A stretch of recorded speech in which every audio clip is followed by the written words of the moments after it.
Hi everybody, this is Laura again. I'm continuing on my journey with watercolors and gouache.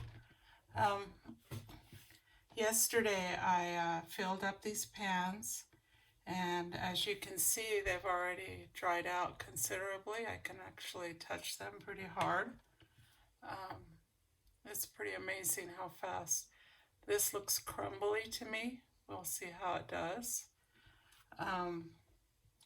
That pink that I did yesterday that was so intense and bright now looks less. It's caving in a little bit right there. This is the, I don't speak French, so I'm sorry. I know I'm butchering this. John Brilliant, number 2. It's got, you know, some holes in there, but that's okay, that doesn't matter.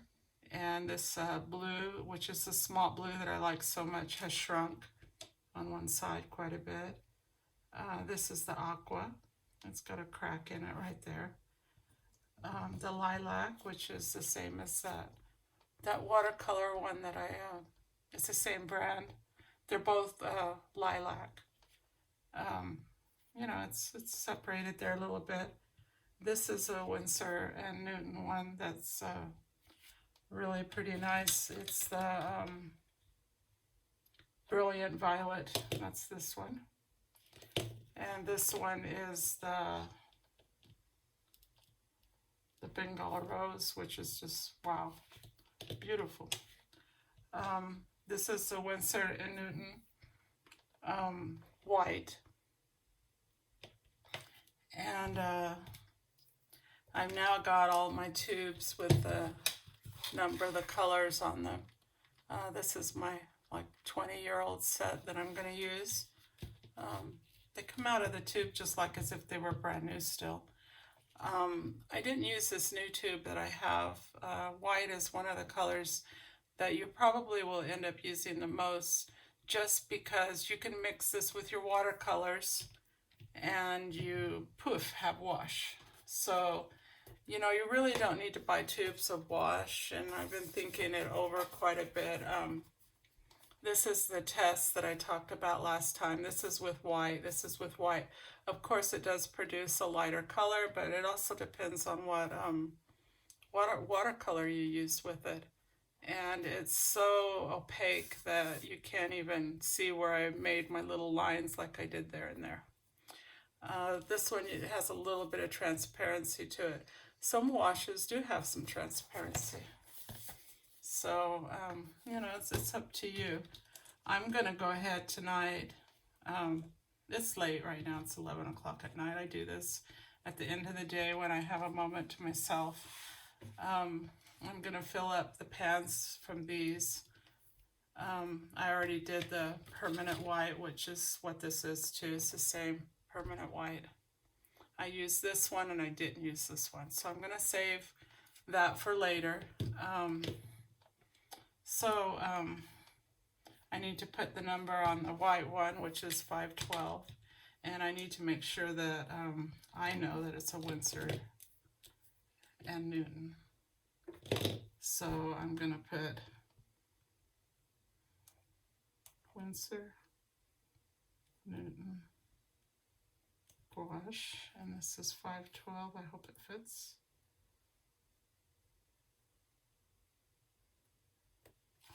Yeah, that works for me.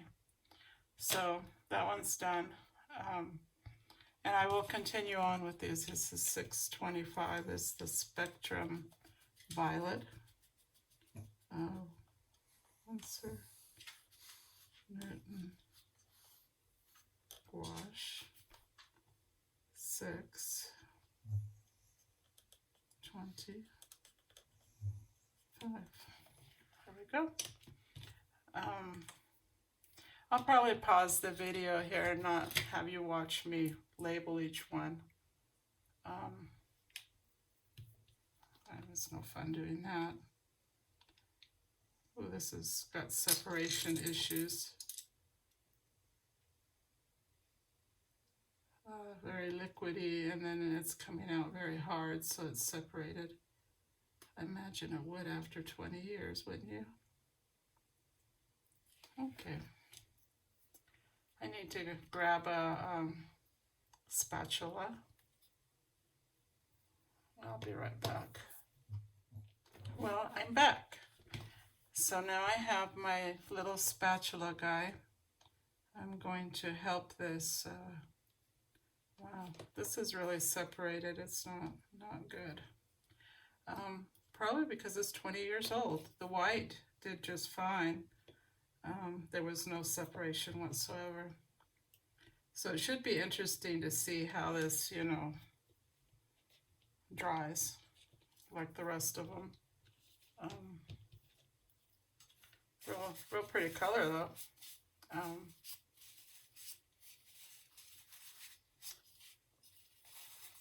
You can see here on my tissue, it's a real deep purple. Maybe you can see that, I hope. Anyway, there we go.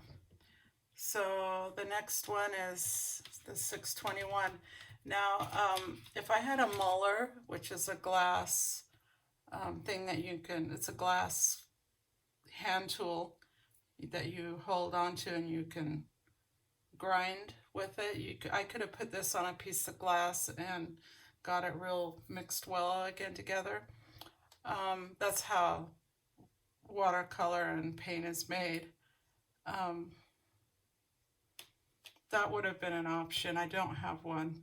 I probably will eventually would like to get one. This is sky blue. There it is, see? So that's the problem I'm gonna have. You can take gum arabic and you can mix it into these and it will make them become less chalky too. So I don't know how this is gonna do, if it's gonna do even. Not sure what the liquid is exactly.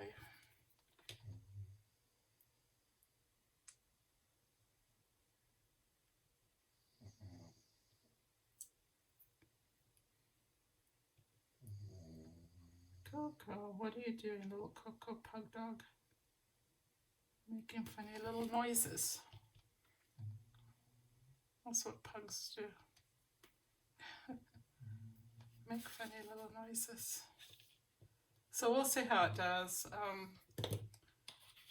It's going to be quite a journey, I think. These paints may not be very useful anymore. I don't think that's the case, though.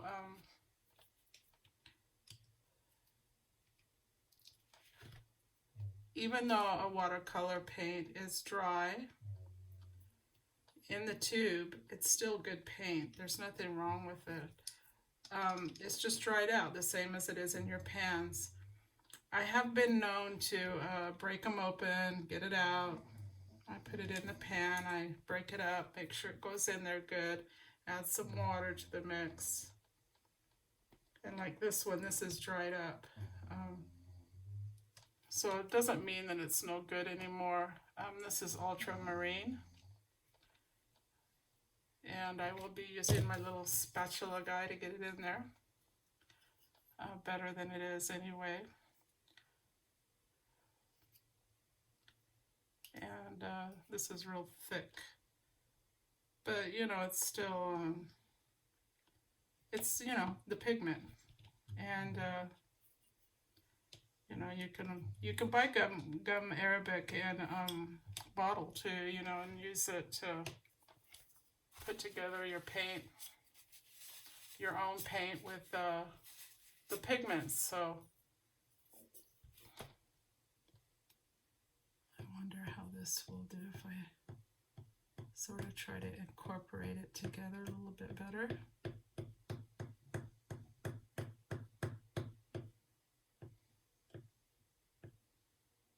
It's real liquidy. But, you know, it should dry up rather nicely, even though it's liquidy. So, there we go.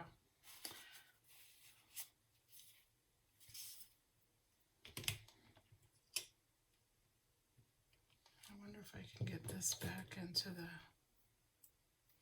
sky blue tube, because that's where it came from.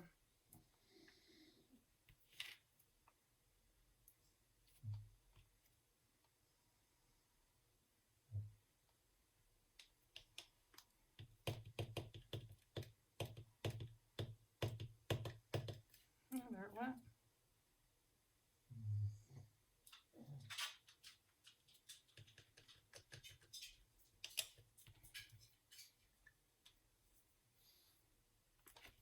There we go. So now we're going to do ivory black. Black and white are not colors normally used in watercolor, even though you can buy them, because it's a color that's easily made. Oh, this is really nice, and got a good consistency to it still.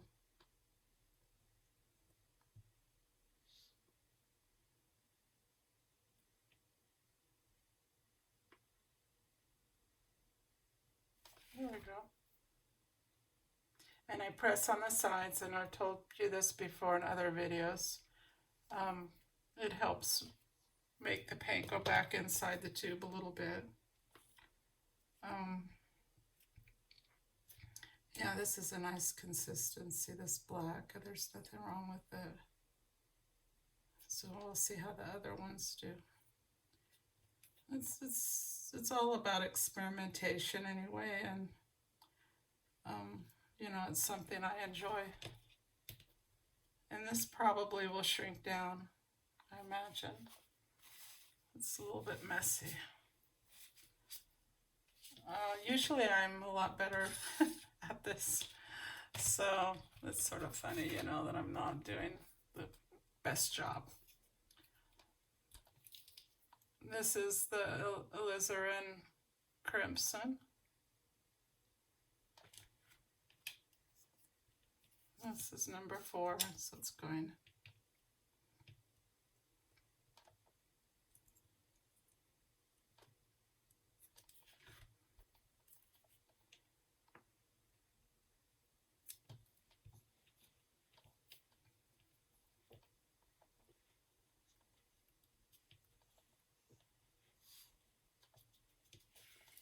There we go.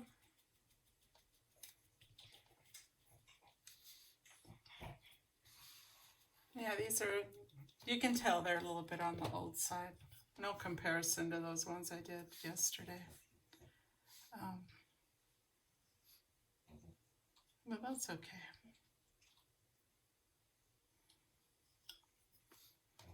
Once it dries, I scrape off the little edge and put it in. I guess that's the frugal person I am. I don't like to waste hardly anything if I can. Get away with not wasting it. It even bothers me to use the tissue. That's how bad I am. I feel like I should put it somewhere and then use it. And I've been known to do that. This is Spectrum Red. We'll see how this one does.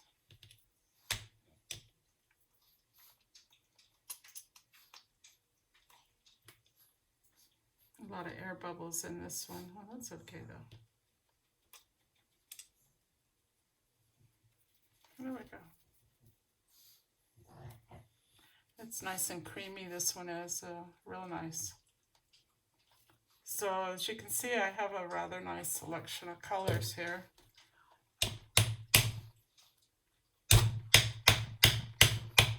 Well, it flattened out very nicely. I can't seem to find my camera tonight. I'm like a little bit distracted. I don't know why.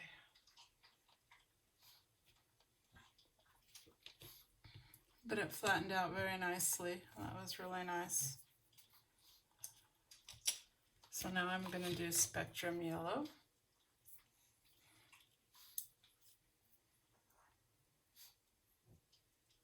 We'll see how it does.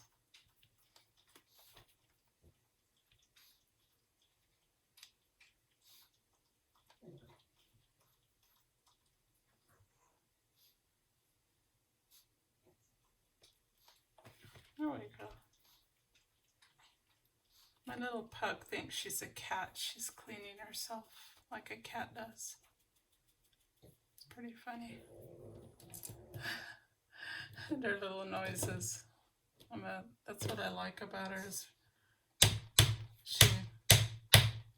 she's got a lot of character, and it's fun. She's always making everybody laugh, and she's a good baby. So this is lemon yellow.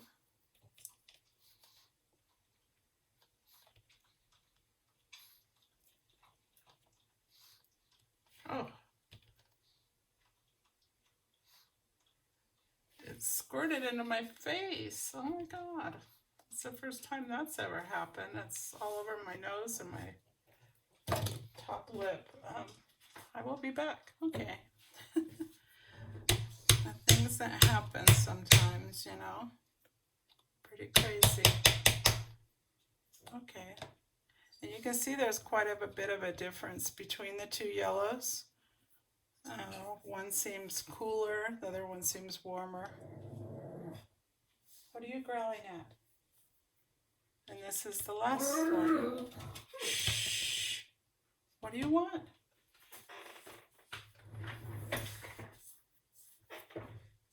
Okay, I'm back. I had to go get my little brat dog her bone. She has to have something to do too, just like me. Oh my God. Anyway, this is Brilliant Green.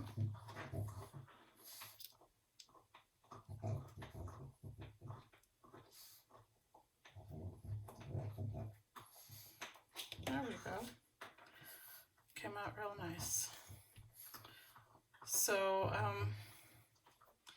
let's see, what do we have here? I have Brilliant Green. So, I will put this together with the ash green.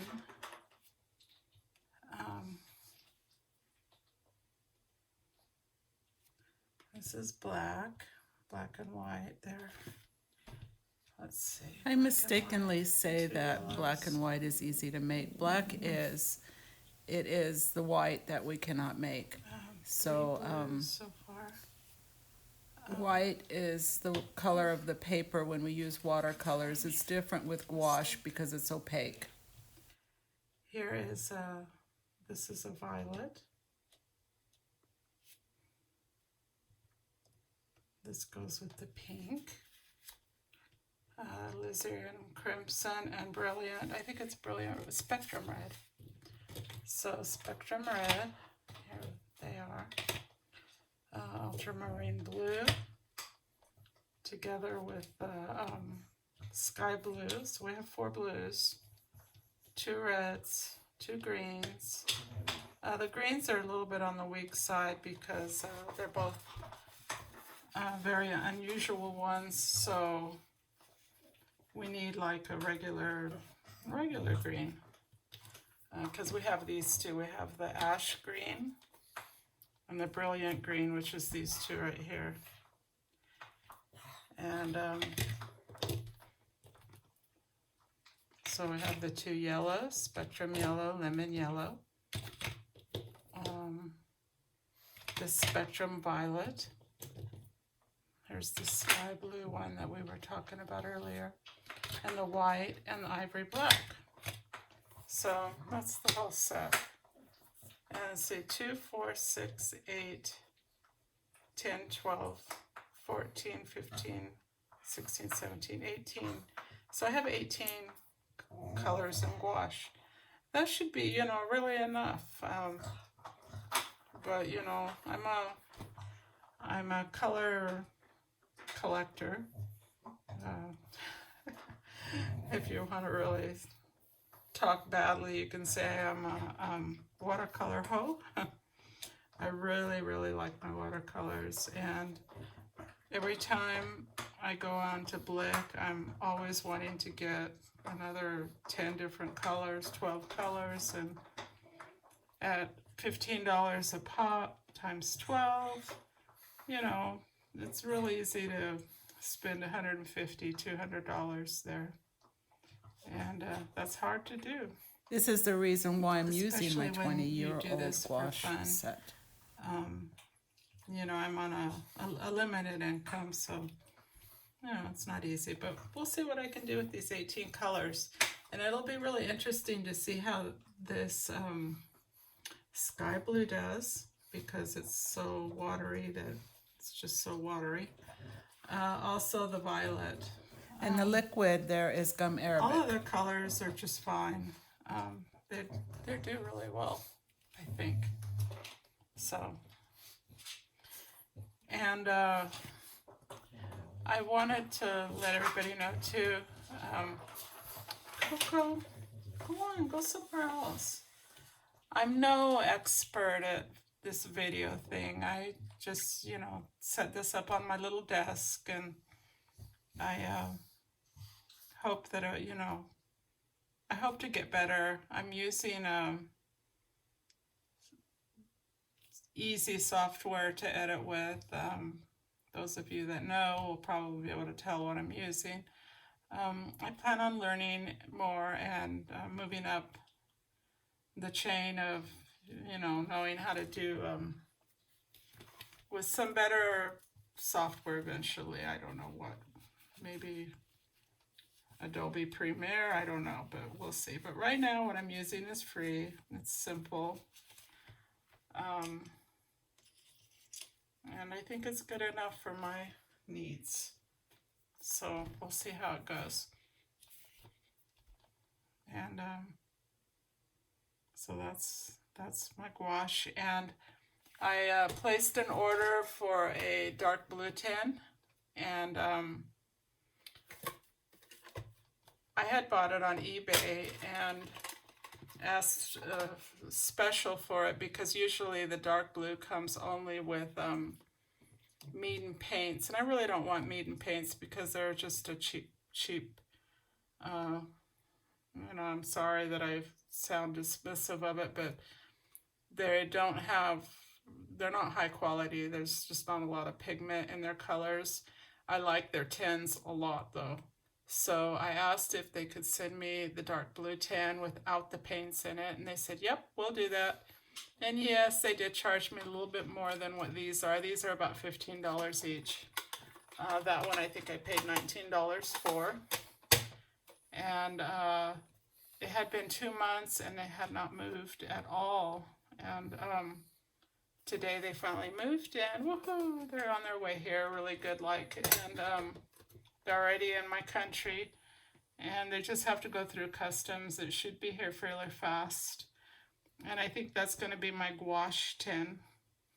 I have this blue one, and these are my stickers that I bought from another seller on Etsy. I have the pink, which I like a lot, and I have the black, and all of these fit 28 pans, 7 in each row. And so I have practically three full tins right now. And so let's see, 56, 76 plus 8 more, 84. So I have about 84 colors. I really don't need no more paint. Believe me, I think that's plenty. But you know, like I said, I collect colors. It's really bad, I know, and I really can't afford to buy any more right now. And it'd be pretty cool if a group got together and we could exchange pans between us. You know, fill them up. Quiet, Coco. Fill it up the same amount. And I trade my colors for your colors. Something like that would be fun. But anyway, I'm really pleased with the selection I have here. I think it's going to do me nicely, and I think I will enjoy it quite a bit. Anyway, I'm gonna go ahead and sign out, and maybe my pug dog will settle down. Okay, thank you.